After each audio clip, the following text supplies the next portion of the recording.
What's up everyone, I'm Gushy and we just got a patch for Jedi Survivor, which mainly focuses on performance fixes and some bug fixes, all which we'll go over right now. So without further ado, let's get into it. As of making this video, it is May 2nd and this patch for both PlayStation and Xbox just got released. Looking over the tweet that EA Star Wars posted.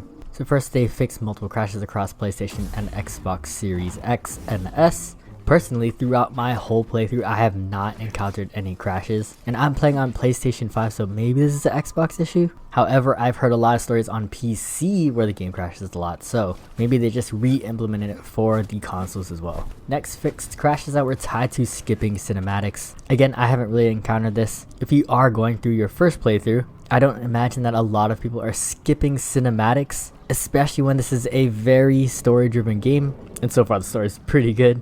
And the only instance where I found myself skipping is when I'm dying against bosses and I've already seen the cinematic. So again, I don't think this is going to affect many players, but more fixes to crashes the better.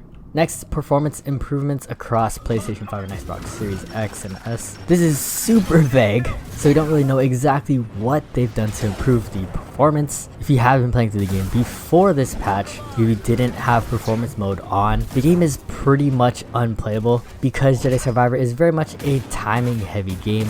Really using your blocks and parries at the perfect time, this is really important. So now looking at the game after the patch, we're going to look at two things. One, the environment. Performance can usually take a hit if you're rendering too many things on the screen. We're just going to go on top of the saloon and take a look around. Now we are in performance mode right now, but we can do this crazy thing and take performance mode off. And I'd say right now I don't notice a crazy difference. I do have the motion blur setting on, so it does mitigate some of that frame drop and nausea. Then I'll also show you guys when the setting is off, both the film grain and the motion blur. When it's turned off, you can definitely notice a difference, so just leave those settings on. Next, we'll take a look at some gameplay. Another way that performance can really take a hit is during combat with all the VFX and when you're spawning things like bullets, grenades, and all these things. That's just another way where you can take a performance hit, so we'll take a look at combat. This area on Kobo specifically, I remember having absolute horrible performance. Again, we have performance mode off, and this is vastly improved right here. If anything, that performance hit during combat has been fixed. Although with performance mode off, the gameplay is manageable. I still recommend using performance mode, especially if you're playing on the harder difficulties where the parry timing is a lot lower.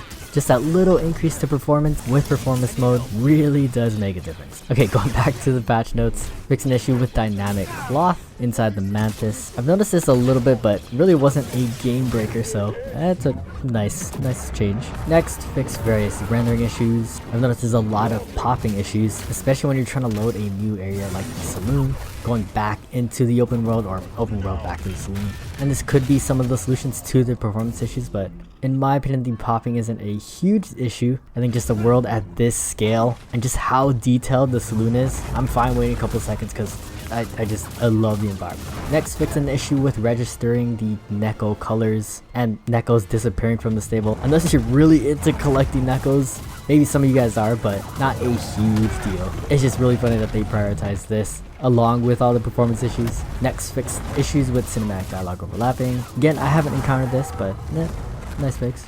Fix various collision issues. I actually have encountered this once where I just fell through the floor and died. Again, it only happens to be once, so and really you just take fall damage instead of forcing you to respawn. So really not a big issue. Next, fixed an issue with enemy AI rendering T-pose during photo mode. Fixed a freeze that occasionally occurred while talking to Doma. Haven't encountered this. Fixed a bug where BD oil VFX did not properly render. I honestly didn't even know that BD oil VFX was a thing. Again, I wouldn't say it's game breaking, but sure.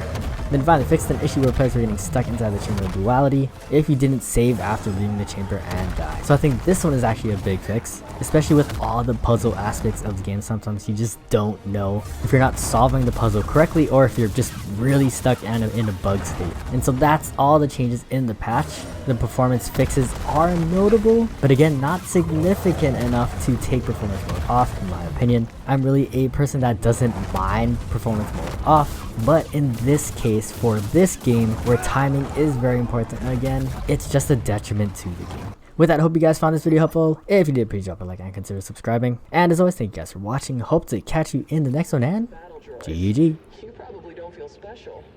I am not. Good attitude.